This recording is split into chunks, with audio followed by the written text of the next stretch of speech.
Can Trump take the Panama Canal? Geek out with me.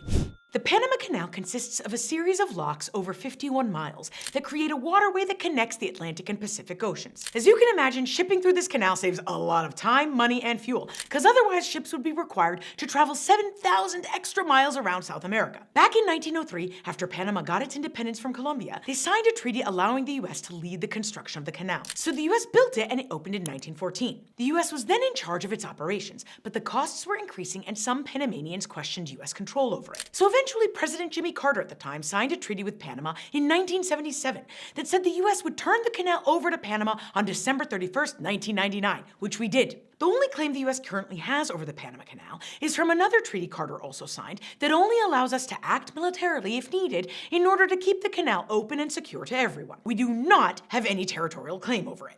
Now, Trump said he wants the US to take the Panama Canal back because he claimed China controls it. The fact is that 2 Hong Kong companies manage 2 entry ports at the canal, and Chinese companies are also building a bridge over the canal. So they don't control it, the Panamanian government does, but Chinese companies do have a presence there, and clearly Trump is concerned about Chinese influence over it. The bottom line is that the US cannot just take over the Panama Canal unless we militarily invade. And while Trump didn't rule that out, which I understand is a little unsettling, my analysis is that he's just posturing for negotiations.